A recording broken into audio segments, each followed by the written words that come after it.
Good morning. We are live. I have Sam with me today. Sam, so glad to have you. Thanks for being here. Thanks for having me. This is awesome.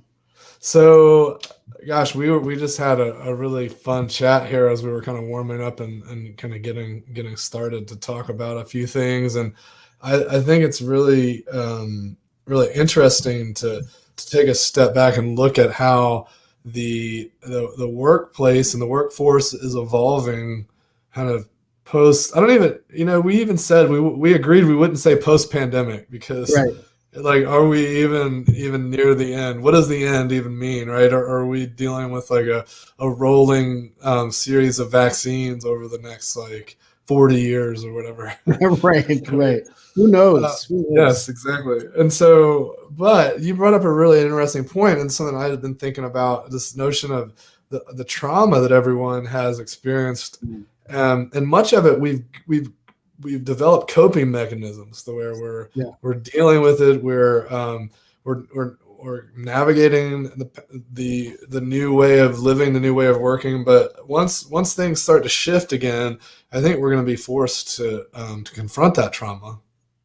Yeah, I think so. I definitely think so. And I think that there's a tendency, at least in Western culture in the United States for sure, to gloss over, issues of mental health in general, right? And so now you have this experience where the whole global population experienced in some way and in vastly different ways for everyone something really really intense and a break with the past that like you said, was very traumatic. And I think that we are going to need to learn how to um, accept the gravity and intensity of that experience for Mhm. people and really deal with it and not just pretend that because there's vaccinated people and we're able to go back into office buildings that it's suddenly like, all right, it's, the roaring 20s, we're back to normal, everybody's going outside and making money and it's great. Because the experience of the last year and a half was intensely profound. It was very Mhm. deep and very meaningful, and not particularly pleasant for a lot of people.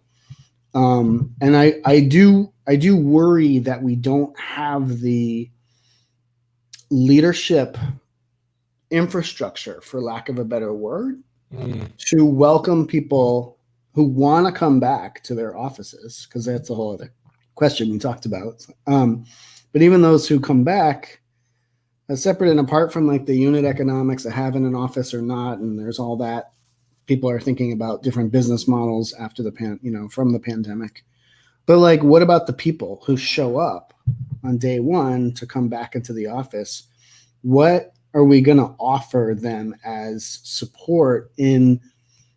It's going to be as dramatic a transition going back into the office as it was not being able to go to the office, And 100, like, I wouldn't want to 100%. discount that. So that's what I'm thinking about. Yeah, and I believe that many people aren't even anticipating the emotions and the mental work they're going to do to like just even move through these changes, right? Because once Right. you start shifting again, I think we're going to be confronted with some emotions and feelings that we haven't had to confront. And Mm-hmm. once that stuff starts surfacing up, then that's a transition that needs to be delicately managed. And I think you're right. I think it's a not only a leadership maybe tooling, but it's also a leadership frame. Like even if like we don't have the best support there, if we at least have the frame, the mindset to say, hey, this is something to think about and do my best to support. That's the Yeah. first step. Yeah, absolutely. Yeah. And I think I've definitely heard a lot of good anecdotes about leaders during the intensity of, certainly the second half of 2020, handling their concerns of their employees. It certainly wasn't universal, but like I've heard a lot of good stories of good handling of creating a lot of flexibility, a lot of space, and some support for people that were going through tough times. I know, people had to get laid off. There's all kinds of stuff that happened. And I think some leaders that I've seen or worked with or heard about tried their best to deal with the situation with as much compassion as possible. I mean, I think that's been probably the majority. There's definitely been some negative stories as well. But I think that there is that question of is it going back to normal? Like does that really make sense? Is that the way we should be? Like when I hear people saying, just sort of like, subconsciously it comes out like, oh, when everything's back to normal, or after all of this. And I think it's really a missed opportunity for the planet, for the culture in general, our sort of global culture, of course, which is very varied. But I think it's a really missed opportunity to not reflect on how, we kind of came full stop and had to completely rethink everything we were doing as a society in terms of, production of goods and services, in terms of land use, in terms of public health, in terms of mental health. To just sort of say like, oh, well, now we got a vaccine. Let's just get back to, the business of normal, rapacious, capitalism, business as usual. I think would be a really missed opportunity, to not continue this conversation. I think you're right. It's on so many levels, we got presented a very dangerous situation, and it'd be very silly to try and assume we can just put it behind us and not expect scenarios like this to pop up again. And how do we prepare, and how do we shift? Like going back to normal might be a very dangerous thing to do. Mm-hmm. We've learned a lot of things. We're a year and a half wiser. Why wouldn't we take all that to bear to think about what is the service of the future that we want to create? What's the culture of the future? And then, so I think it's just the whole back to normal is a dangerous thing. Not only to your point around it being a missed opportunity, but I'm not sure it's like mentally healthy, because to expect it to be back to normal is almost like it's this illusion. And if we get too fixated on that, we're going to be disappointed. Yeah, it's like not going to therapy after something big happens in your life, right? Like the healthy thing is to go and process and deal with it and get all those feelings out. So and think about what new life looks like, rather than trying to repeat the old stuff. So you brought up a really interesting point earlier around this impact of privilege, and everyone talks about how this is like a great equalizer, or like this shared experience. This global pandemic has made us all kind of have a common enemy or a common experience. But if you look, I mean, the fact of the matter is it's not, right? Like Australia, they're living pretty pandemic free or COVID free right now, right? And then you look at India, they're getting slammed. Yeah, Brazil. Yeah, I mean, it's like it is not equal, and and I think that's been true for if you look at the graphs, right? Someone's exploding at different times than other countries, especially with access to vaccines. I mean, that's a huge. Yeah, that's going to be a big deal. Definitely. Yeah, I've been thinking about this a lot, and I think it is interesting that there are both sides, right? There's different aspects because the world is a complex system. So in some regard, there were immediate experiences and effects of lockdowns and other public policy that was pretty universal that affected everybody in a similar way. But then over time, the pandemic seems to have been more of an amplifier of global, structural inequalities that have existed for a very long time. And so I think, unfortunately, what we're seeing now is the relative recovery time, the relative access to medical and other capital intensive resources needed to put things back together is certainly unevenly distributed, right? Yeah. So it's interesting that it definitely exposes the uncomfortable truth, to borrow a phrase, that the globe is not, fully integrated on sort of a level playing field. I mean, I don't necessarily think that that's, I think when you stop people in the street and really kind of press them, people have in the back of their mind this realization that the globe is not sort of equal. But I think it's rare that we get to be faced with that truth in such a stark, graphic way in the headlines every day. So now you can really see it.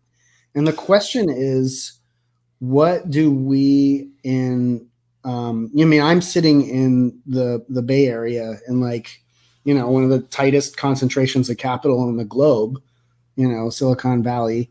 What are people here going to do about it? There's an opportunity for us to actually look at the world as a system that has people on it, and those people all deserve, life and respect and health and access to medical care and clean water. And yet the system isn't particularly efficient in distributing those resources in an equal and fair way. And we could have lots of debates about why that is. I certainly have my opinions, and I do have debates with people about it. But the real question is what are we going to do?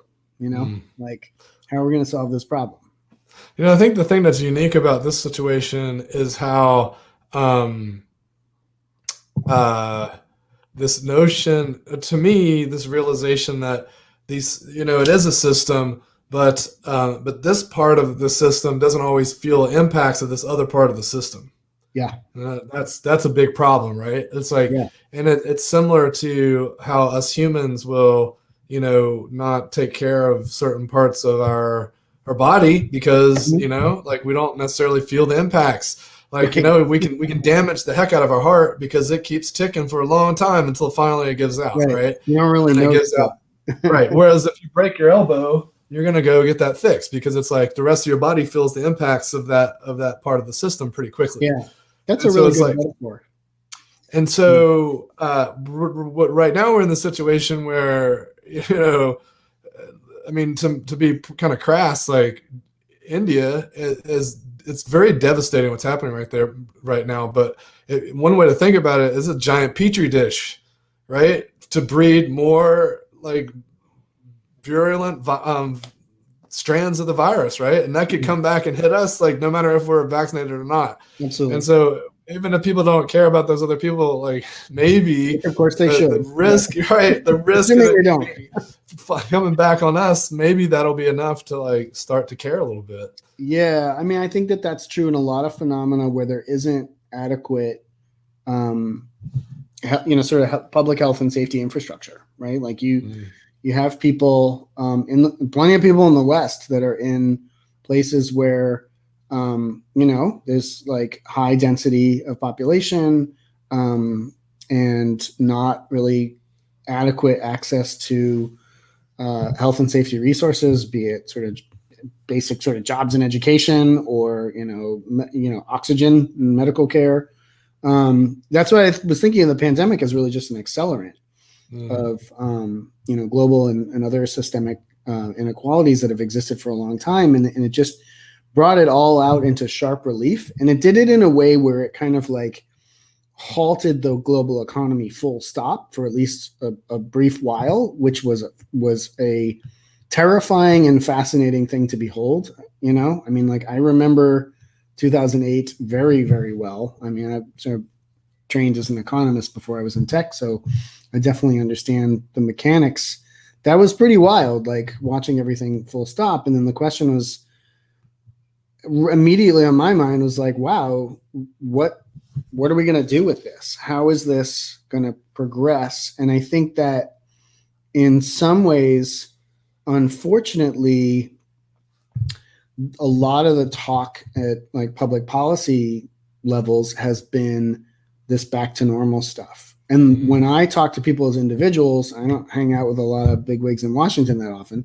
When I talk to people who are individuals who are mostly, VP and C-level people in corporations in America for the most part, they are having a different experience. That a lot of people have stopped and looked at their individual position in the system and really questioned, am I doing the right thing? Like, am I serving my life's purpose? Like, do I want to be in this, corporate jobs? A lot of people, first of all, got laid off and were forced to figure out what was next, because whatever they were doing before might not be available right now, at least not for a little while. So then there's that whole, like, got to find something else to do quickly. A lot of other people, frankly, quit, where they were like, looking at all this in the news and my own personal experience, I'm really thinking what's important in life, like, my friends and family, my health, like access to outdoor spaces, as we were talking about before. Yeah, you and a lot of moved to people the left country. voluntarily. Yeah, I mean, I moved out of the city, and I'm certainly not the only one. I'm hearing about, everybody I've caught up with, nobody lives where they lived before like a year ago. I didn't make any drastic changes, but there was certainly, like, the business adapted and shifted. Mm-hmm. We do everything's remote now. I work out at home. Yeah. Like, and I'm even looking at, like, wow, it's like I have this opportunity to shift. Like, I feel like I can go out more. Still a little bit reticent at this point because we haven't gotten to the penetration of vaccinations that I'd like to see for Right. that herd immunity. And yet I'm still looking at it going, gosh, I'm not even sure. I don't even have a plan. Like, I'm a big planner. I usually, like, know how I'm going to go attack stuff. And I'm looking at it and going, like, I'm not even sure. What am I going to change? How am I going to, like, how will I spend any time in the city, if any? Yeah. I definitely, I've been very hesitant and slow in my thinking about what I'm going to do differently. I'm halfway through my shots. I have my next one next week. I'm looking forward to being fully vaccinated. And it certainly got me thinking about, like, I wasn't even thinking about ever getting on a plane. I know that people had successfully traveled back and forth and it was fine, but it was not on my to-do list during this whole thing until I'm vaccinated. So I wasn't even thinking about travel. Now I actually am, and both, like, recreationally and professionally. So, like, there's a conference in Florida in the winter that I've got a talk in, most likely will be speaking at. That'll be the first time I've physically gone to a conference in a long time. What's that experience going to be like? Are people going to be there? I don't know. I mean, it's Florida, so people want to be in Florida in December, so maybe that would be a draw. But and there were a lot of experiences that I had set up right before the pandemic that had turned off. Some, like, doing some on-site work with clients that some involved travel, some just involved, like, doing workshops here in the Bay Area, where we ended up fortunately switching those to all online events. But I really love the dynamics of being in person for my work, right? Like, I'm, a whiteboard guy. I, like, really feel best when I'm sort of talking and drawing and having that kind of interactive facilitator discussion. And I miss that. I miss it a lot. I haven't really played that much with, I played with each of the digital tools a little bit. It's like being in a room with me as your consultant with a bunch of sticky notes and, like, those exo markers. Like, there is no digital replacement for that experience. Right. There's nothing we've come up with that feels the same as, like, a full day on-site workshop with me. And so I'm sure that's true with a lot of other facilitators. So, like, I am in a hurry to find ways to bring that experience back. But then there's a lot about doing my work over Zoom, all of the other stuff, which is really, I've gotten really used to it, really rewarding and meaningful. I find the Zoom sort of human experience of it, I almost don't notice. Yeah, I see that. Yeah, it's like it.